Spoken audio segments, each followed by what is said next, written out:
The girl with the living head, dying for you to live after separation pictures body bizarre.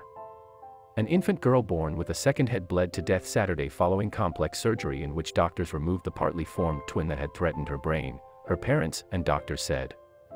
A medical team completed the operation Friday night but said 8-week-old Rebecca Martinez died 7 hours after the surgery, which doctors believed to be the first of its kind.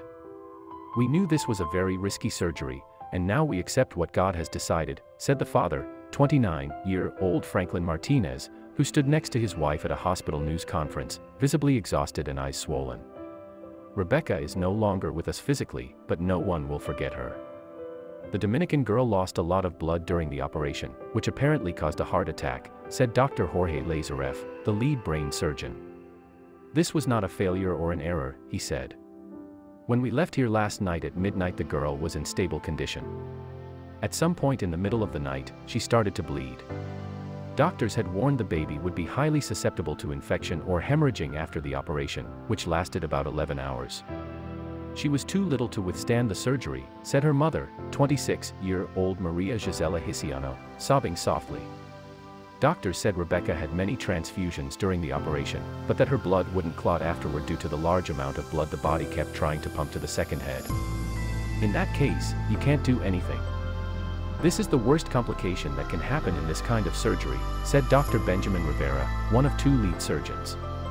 With its own partly developed brain, ears, eyes, and lips, the second head was growing faster than the lower one, said Lazareff, who in 2002 led a team that successfully separated conjoined Guatemalan twin girls in 2002.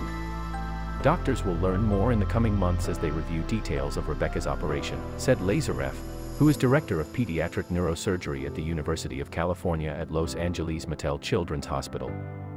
It was probably an imbalance of blood pressure that led to the hemorrhaging, he said. It will be up to the parents whether an autopsy is performed, Lazareff said.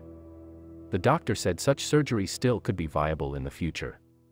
Without an operation, her doctor said Rebecca would have barely been able to lift her head at 3 months old.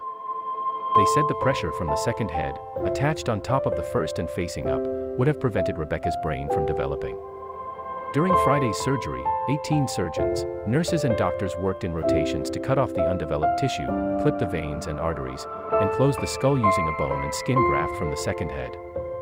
We feel like we've lost a family member, said Dr. Santiago Vizin, medical director of Santo Domingo's Center for Orthopedic Specialties, where the surgery was performed. Rebecca was born December 10th with the undeveloped head of her twin, a condition known as craniopagus parasiticus. Her parents said doctors told them Rebecca would be born with a tumor on her head but that none of the prenatal tests showed a second head.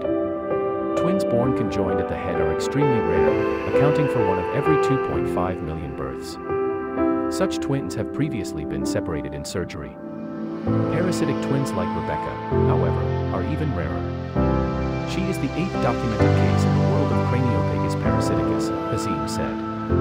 All the other infants documented to have had the condition died before birth, making Rebecca's surgery the first known operation of its kind, the doctor said. We always saw Rebecca without the extra part of her body, her father said after her death. Rebecca was Hisiano's 3rd child along with the 4